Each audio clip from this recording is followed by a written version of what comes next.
Greetings, my fellow freedom lovers, sovereign thinkers. This is LL3's newest podcast. My name is Craig, transmitting from the beautiful swampy mangroves of South Florida. And today's date, Sunday, March 27th, 2016.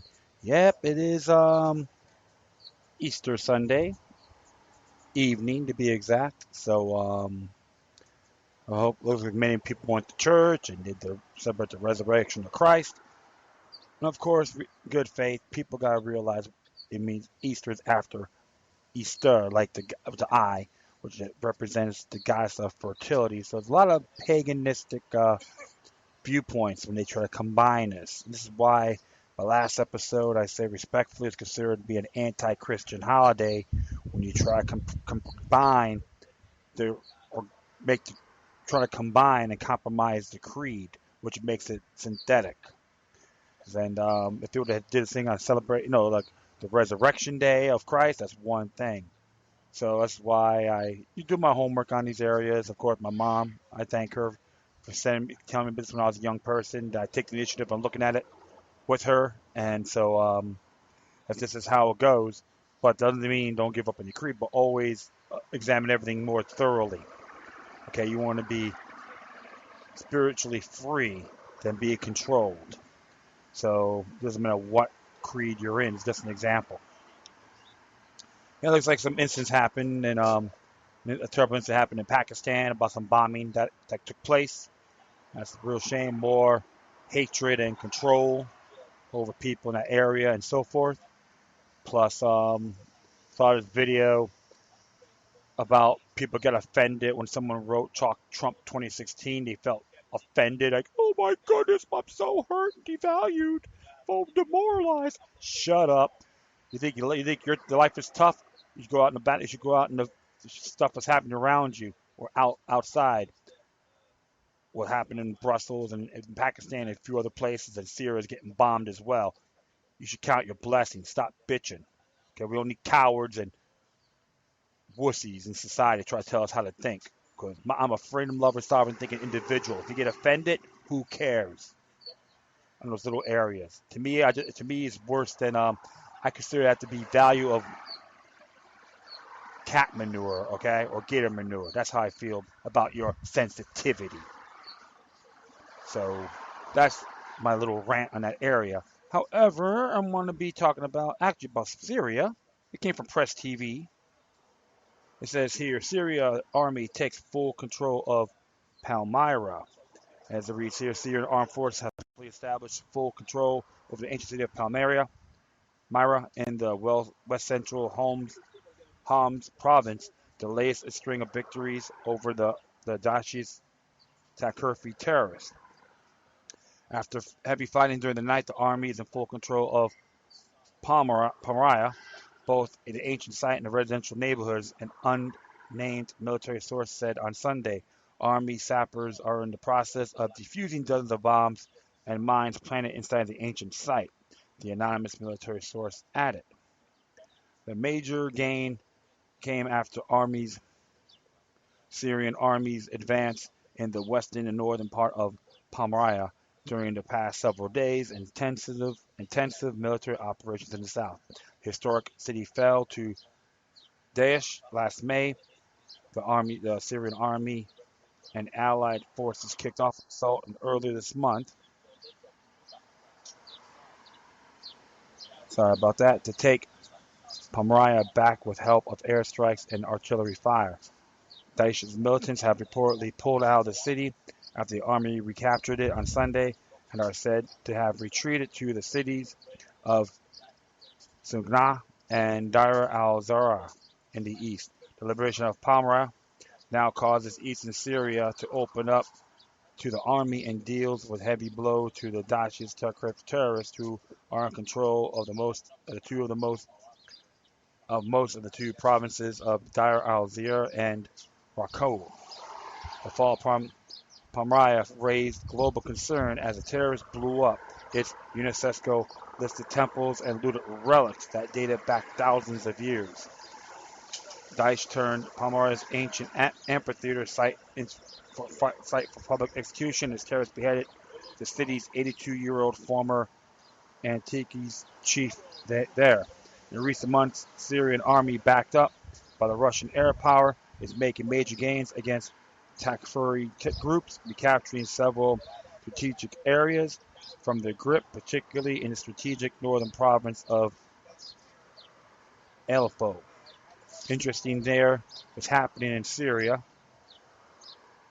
and it's a real shame what's really been happening, in that area. So you always gotta keep your thoughts and prayers for the folks in those regions. And this really disturbing thing is that in Syria itself, the Muslims, the Jews, and Christians lived in peace for 700 years minimum. So it's really disturbing on what's happening over there. So you gotta, let them just keep them in your thoughts, folks. We gotta end the wars out there as well, because everyone's not saying, oh well, the whole thing, they're harboring ISIS, and like, you know what, all a bunch of crap, as far as I'm concerned. That's a secular nation or government, and you gotta say they're harboring terrorists so they can take over that country. You know what? Leave the Syrian people alone. That's the one world order, because the sons of bitches that they are. But I'm glad, one thing about it, it is a positive note, and hopefully things can happen more successfully. There's a video footage on here as well, so you can check it out yourselves. But definitely, we got to end these wars and destroy the military-industrial complex, and our nation, the United States in general, needs to stop being an empire. And all you Uncle Tom candidates out there running for president, you all want to suck up to these little like puppet masters of yours, your oligarchs. You are now walking naked. You can't hide from this anymore, because more people are learning what you ingrates are doing. You puppets, you bend over bobs, you Uncle Toms and Aunt Jemimas, no matter where you're from, you're being exposed and doing a great job on your own. Okay? I don't have to say any names, because a lot of people know where I stand when I criticize these political bobbleheads in my country, from the United States, and other areas as well. So just keep your thoughts and prayers out there, folks. There's bigger fish to fry. We got to stop killing each other by any means. This is totally insane. Stop living in fear. We can't do that. So that's my little rant on here. Here's the next one. Here came from CNET.com. It was by Chris Matazik. It says here, well, this state banned text while walking. Technically incorrect offers a slightly twisted take on the tech that's taken over our lives. And it says here, when horses bolt from stables, rampage through the village, and trample a few unsuspected chickens, is there anything we can really do about it? The minute humanity go a hold of cell phones, it rampage with them. It needed them all the time, regardless of location. The living room, the restaurant, the restrooms were all places where we whipped out our cell phones in order to miss the latest excitements on Facebook. I like that. Then we taught ourselves to drive while texting and even walk while texting. Now, one lone Democratic Assemblywoman is trying to be Queen Canute on the upcoming tide of text walkers. As Philly.com reports, Pamela R. Lampett has proposed a bill that would fine texters walking $50 for persistent offenders, offered 15 days in jail.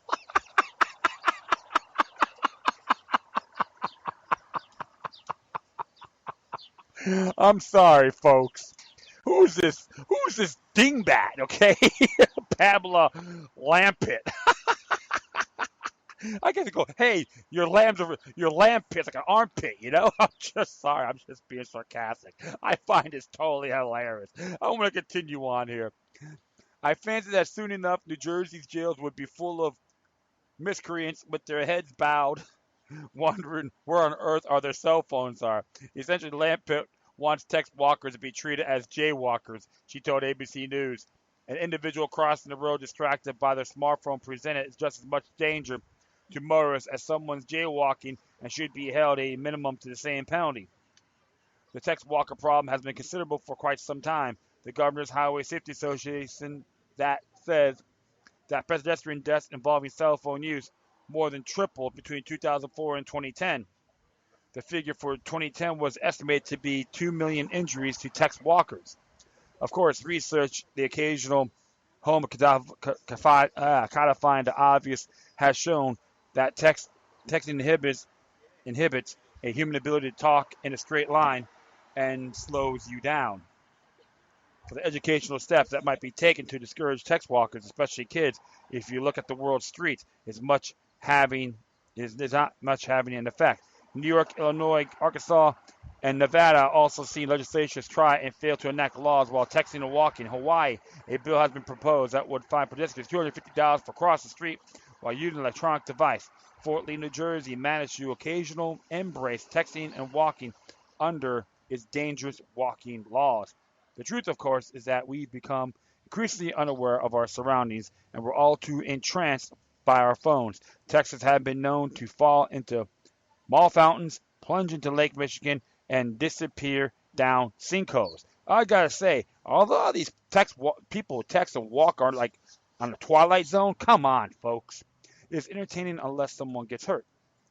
However, the chances of Lampett's proposal passing seem tight. It's not even up for a vote yet. She herself admitted to Philly.com if it builds awareness, that's okay. Awareness, of course, is that we toss away when we walk in text, and we won't stop, will we? Personally, I find it distracting enough when I see people walking down the street apparently talking to themselves, then I see their headphones. Several times I've walked straight into them. Well, I had an important text to send. Well, you may have a good point, but trying to legislate certain laws, try to make a referendum on this, like I do find it ludicrous. However, like Miss Lampett, that's why I had to laugh, but she does have some good points in that. But legislate it, no, I have to disagree. Okay, if it's a person involved in an accident, so that may be different, But the whole thing is, I see people out here with their phones are walking too. I'm like, good grief. There's even one people in Europe. They walk right in the street and we're gonna get killed by a bus.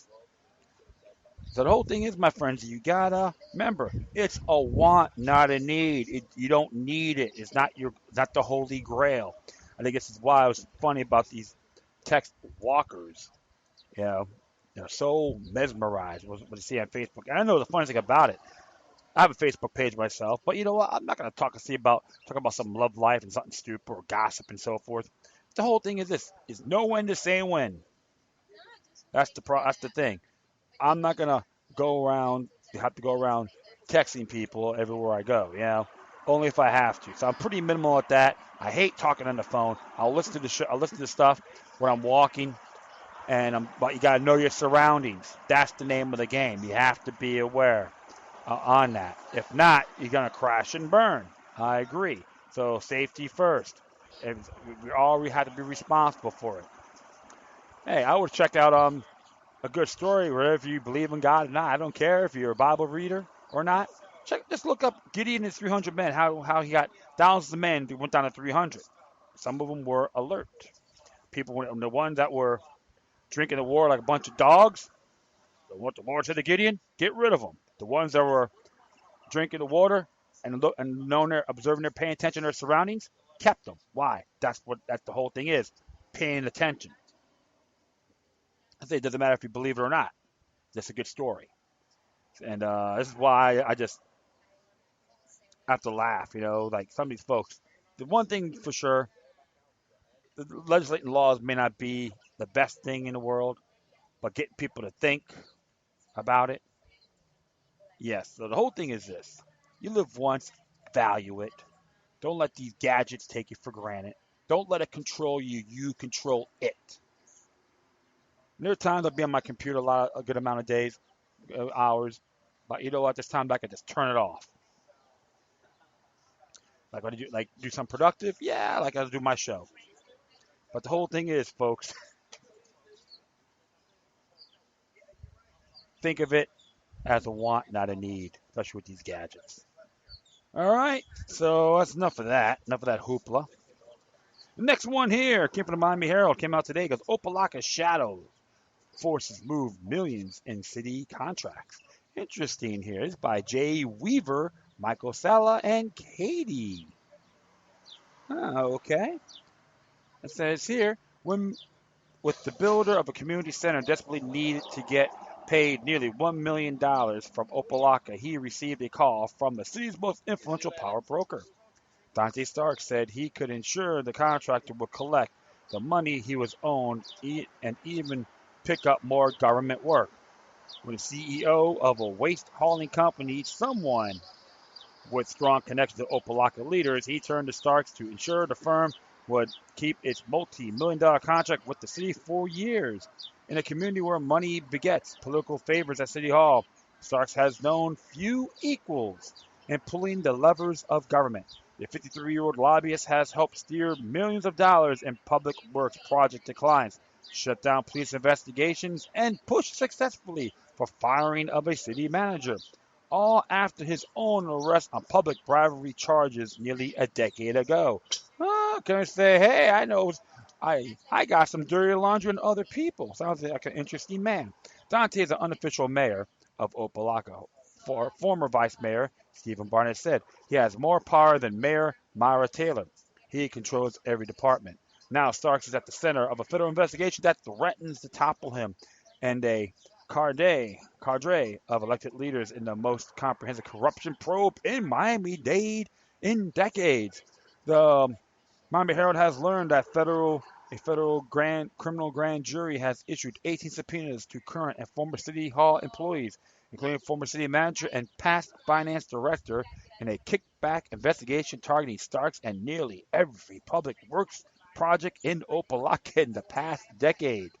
Starks, a former Miami-Dade police sergeant who has reaped hundreds of thousands of dollars for his role in steering contracts to clients, was placed on probation for 2 years in an earlier corruption scandal, who allegedly paying bribes to Commissioner Terrence Pinder. Since then, Starks has drawn the attention of federal agents for even more dealings, including alleged bribes paid between him and city commissioners and top administrators who were captured on secret tapes, recordings, and videos, according to confidential sources. Other targets include City Commissioner Luis Santiago and Daniel Abea, a longtime public works manager who now heads the building department.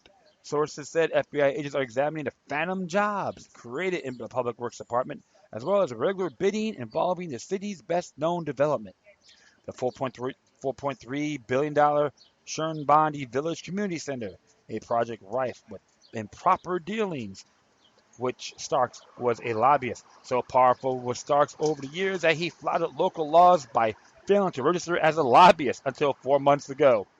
While representing businesses with some of the largest contracts in the impoverished city, he has also raised thousands of dollars for political campaigns to help commissioners get elected. Hey, man, one hand washes the other. It's typical. Despite repeated efforts by the Miami Herald, Starks did not respond to interview requests. Neither Santiago nor Abea returned calls. Known for his brash style, Stark's capacity to stay in power even after his prior conviction underscores his ability to manipulate the gears of government, working behind scenes to pit one commissioner against the other or threatening to line up votes to fire city managers. A passionate speaker during commission meetings, he sometimes berates elected leaders over their actions or heaps praise on them while rousing citizens in the audience and sending a clear message of who's in charge. Yes, we should see Starks would give him a ticker tape parade, red carpet, and a foul spot, and go, glamour man. He wants the world to revolve around him. Okay, just an example, a glamour man, yeah? He's got everyone thinking that he controls everything, said former city manager Steve Chevier, who was hired in September after he was contacted by Starks on behalf of the city commission. He got people planted all over. In a later warning, in a letter warning for the governor's office of the city's mushrooming economic crisis last fall, Shiver raised concerns not only about millions in debt, but he called a shadow government of outside forces, a direct reference to Starks. In an interview, Shiver said he was struck by Starks' frequent presence at City Hall, where he roams the hall, stops into offices to bark orders at department directors and even barges into the city manager's office in the midst of the meetings. His longtime girlfriend and mother of his children, Career Ward, is the city human resources director. Hey, can we say conflict of interest? Tom Marco, a former county budget analyst who was hired by Shiver in September, said he saw Starks at City Hall so often he thought he worked there until he asked another employee. He had no official power, and yet he was essentially running things, Marco said. Added former city clerk Deborah Sheffield Irby, I did I ever wonder why he was there? Of course I did. He wasn't there. He wasn't there almost every day for nothing. A Carroll City High School graduate who lives in Miami Gardens, Starks entered the street politics of Miami-Dade as an aide to former county commissioner Darren Rowley. A career launched after Starks was forced to resign as a Miami-Dade policeman in 1997 over a host of sexual harassment complaints from female officers. The connections he forged under Rowe was ultimately defeated for re-election in 2010 after the bankruptcy of his nonprofit social service agency exposed him into the world of county lobbying and deal-making required to land federal and state government contracts. He quickly aligned himself with one of Opa-Locka's up-and-coming politicians, Terrence Pinder, in a relationship that allowed both to tap into those contracts while trampling on the laws that regulated public funding. For 2 years, Commissioner Pinder steered lucrative contracts to the contractors represented by Starks, money totaling $7.2 million in 2006 and 2007 to repair water lines, sewage pumps, and roads. Ooh, I think I screwed up here. Oh, no, I haven't. In 1 year alone, Starks took $465,000 in fees while delivering envelopes stuffed with cash to Pinder and paying for the commissioner to stay at El Paseo Hotel and Resort in Miami Gardens. Starks even paid for the diapers for Pinder's girlfriend children. Records show. Ultimately, both men were arrested in 2007 on a variety of corruption charges, including unlawful compensation. Not until 2014, 7 years later, did they reach a deal that allowed them to plead no contest to conflict of interest charges, leading to probation with no jail time. The Miami-Dade State Attorney's Office said the case was unraveled when two key witnesses, including a disgraced city engineer, were deemed unreliable. For 7 years, Piner was forced to stay out of office after suspension by Governor Jeb Bush, but Starks continued to roam City Hall in a string of controversial deals that cost Opa-Locka hundreds of thousands of dollars. And again, Starks appeared before the city commission lobbying on behalf of business contractors, thrusting himself in police affairs and getting jobs for friends for Public Works Department. He emerged even stronger, observed Alvin Burke, a longtime city activist. He would tell everybody in Opa-Locka, if you want anything done, contact him. He could make it happen. While still facing the robbery charges, Starks took part in the city's development of the Shirmbani Village Community Center, a two-story facility with a gymnasium and 250-seat theater that drew attention of our county ethics investigators and now the FBI. At first, the contractor hired up to put up the center agreed to pay Starks $15,000 as a lobbyist at the behest of a partner in the venture, Henry Crespo, a former Opa-Locka housing chief. Crespo touted Starks as a key leader in the city who ran the streets, according to county ethics report. But instead of paying Starks directly, the lobbyists arranged for the checks to be signed over a company founded by former city manager Eddie Brown Jr. In the ensuing months, a crisis unfolded that underscored Starks' ability to exploit his ties to City Hall and press for even more money from the contractor. Shortly after the city fell behind on its payment to the builder, Starks came up with a plan. I hear you're having some money problems, Starks told the project manager who was about to stop work on the center. Starks proposed the company give him $35,000. He would use this influence at City Hall to make sure the builder was paid the money due, $900,000. My, oh my. Rather than pay Starks, the project manager called for an urgent meeting with the Miami-Dade prosecutors. County ethics investigators described the project as tainted and orchestrated by unscrupulous firms and individuals, but no criminal charges were filed. While still under a cloud of suspicion, Starks thrust himself in the middle of another issue, but this time it had nothing to do with government contracts. 4 days, police commanders have been conducting an investigation into a sergeant for allegedly fabricating evidence against fellow officers in internal affairs cases in 2012. After Starks found out, he stormed into the chief Cheryl Carson's office demanding she shut it down. Michael Steele, the suspect, had been hired by a prior Opa-Locka chief, was close to Starks. The two had worked together in the Miami-Dade Police Department earlier this year, records and interviews show. After Carson refused, Starks took his case to the highest level of government, prompting top administrators to end the case and allow Steele to keep his badge and gun. He would now be assigned to City Hall as the Sergeant of Arms. Months later, another case unfolded that turned into a confrontation between Starks and the deputy police chief and ultimately reached the attention of the FBI.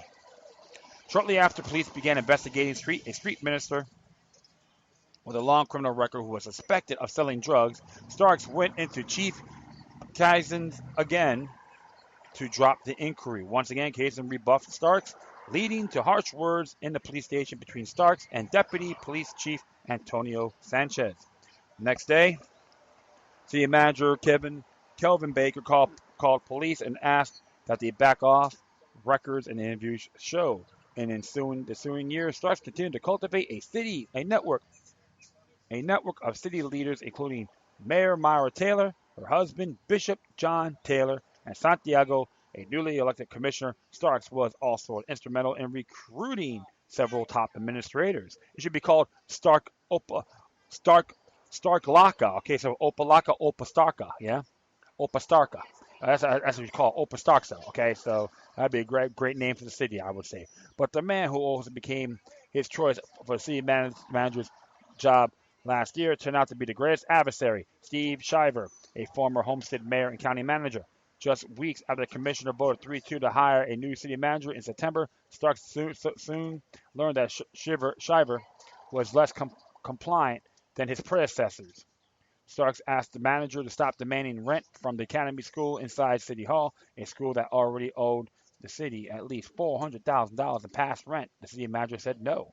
Starks asked Shiver to pay a sewer contractor $272,000 for work that was not approved by the city commission. The manager said no again.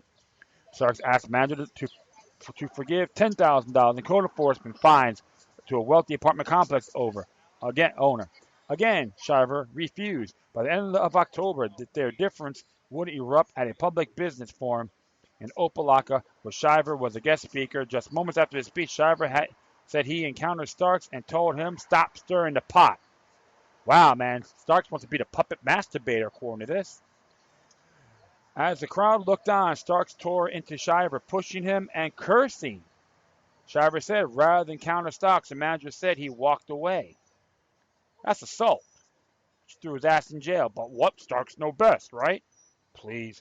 In the ensuing weeks, Starks threw on the same power he assembled to hire Shiver, this time to fire him, while Shiver issued an order to staffers. Starks needed to register as a lobbyist or stay out of City Hall. Shiver fired off an email to the head of a New York company that handled the city's garbage collection and retained Starks as a $5,000 a month lobbyist. The city manager reminded CEO of Universal Waste Service that Starks was not registered. The people of Opa-Locka deserve better, Shiver wrote to Universal's Joseph Pazizzo, whose firm hired Starks 9 months earlier to help him get an extension in his 3-year, $7 million contract. As the friction escalated, Starks formally submitted his paperwork to legally lobby with the Universal paying $300 fee, records show. Starks, however, struck back. He mobilized Mayor Taylor and Santiago to face Shiver from his $150,000 job in late November, with Starks watching from the audience. Moments later, as Shiver returned to his office, to clean out his desk, Starks fired one more round. He called Michael Steele the sergeant of arms, on his phone ordered him to block Shiver from entering. With the city on the edge of bankruptcy, Shiver's termination sent the city into an even greater chaos. Miami-Dade officials moved to audit the city's shattered finances. The city officials gauged whether to take over the city budget, with the city workers fretting over their future. Meyer Tyler assured a gatherer at her State of the City address in late January that Opa-Locka's unwise decision, difficult times were behind them.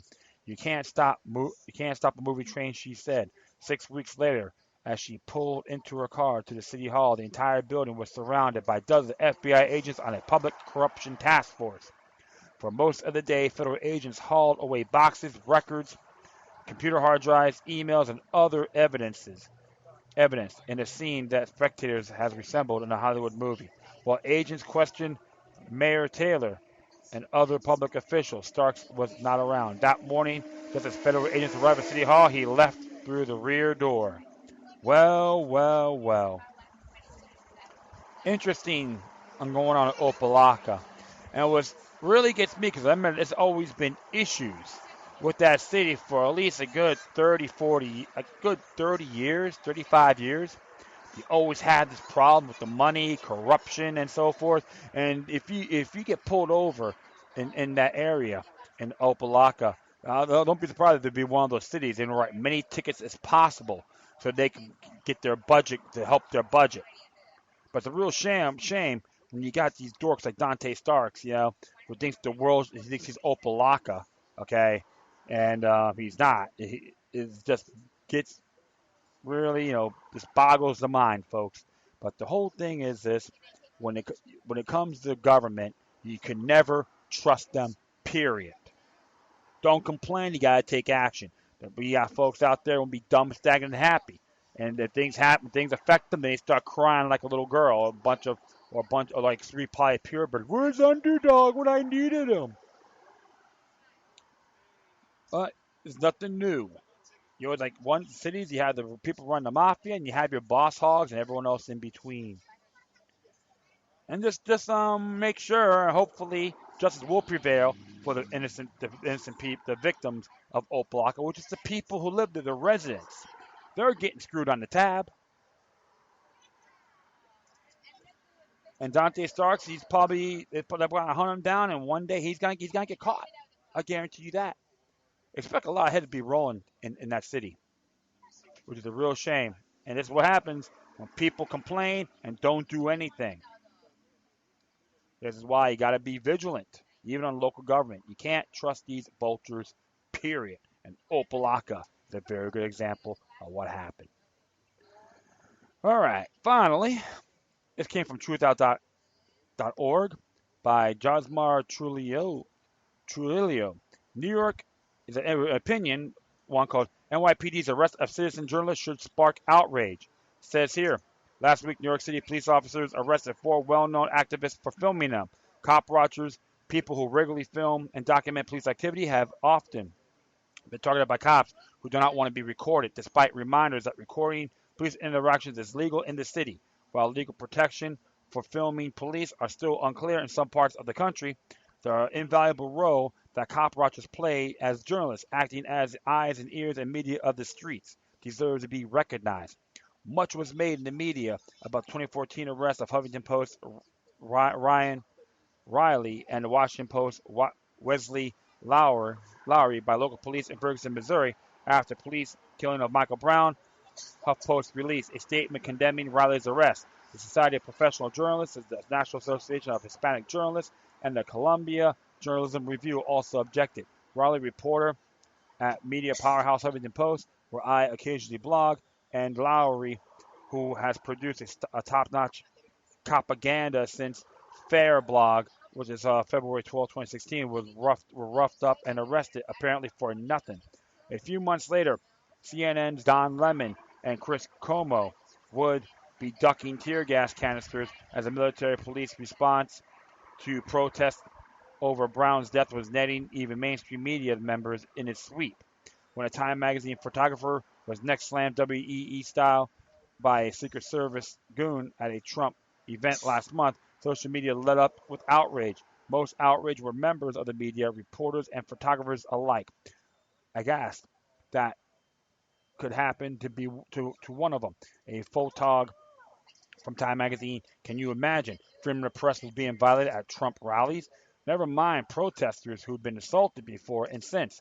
Similar solidarity among the media was expressed for a New York Times photographer, Robert Stolarick, who was falsely arrested for interfering with an arrest in 2012, supposedly by flashing pictures in a cop's face. Stolarick's cameras didn't have a flash. What Stolarick had done was essentially cop watch. Over a dozen reporters stood with him outside a Bronx construction as he faced down the cop who'd arrested him.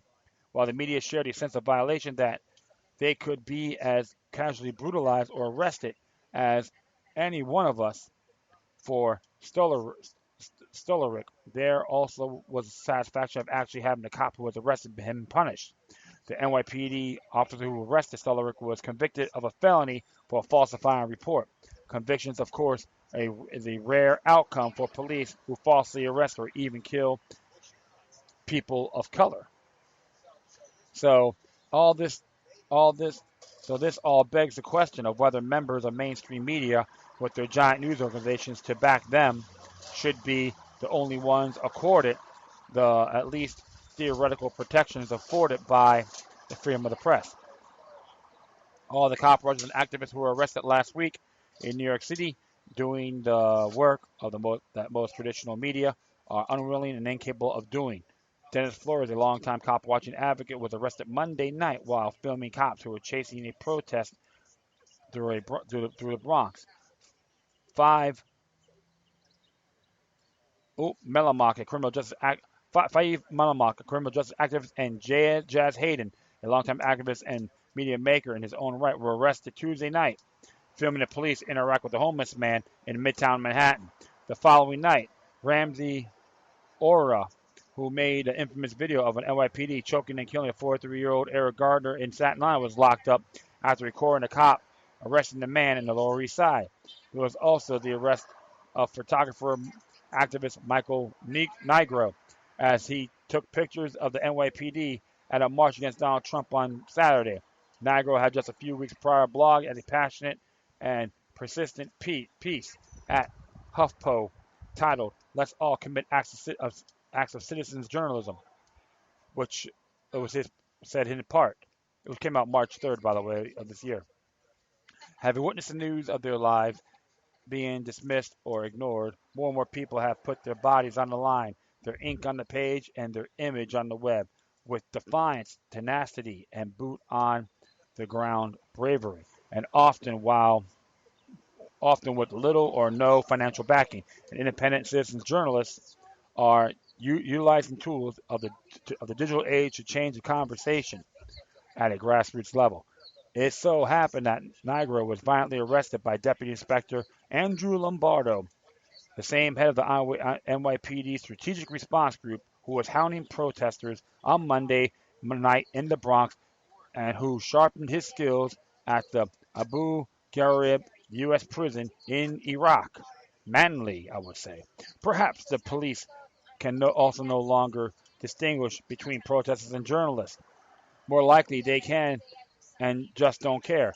But to Nigro's point, regardless of whether cops cares about one's right to speak and protest or document and report, it is our responsibility to blur those lines and flood the system with a blend of all those elements. Citizen journalism.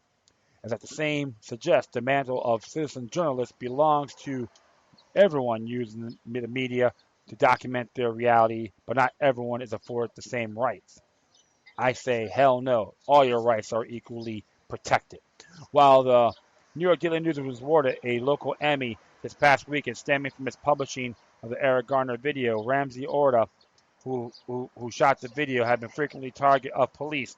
There is no media outrage. No reporter stands by his side. And yet, he and members of local cop watch groups like Cop Watch Patrol Unit and Flores El Grito at Sunset Park are producing media every day challenging the official police narrative that's often regurgitated by local reporters. Orta and other media Not only they are willing and able to document what happened on the street, their life experiences give them insight that most members of the media don't have.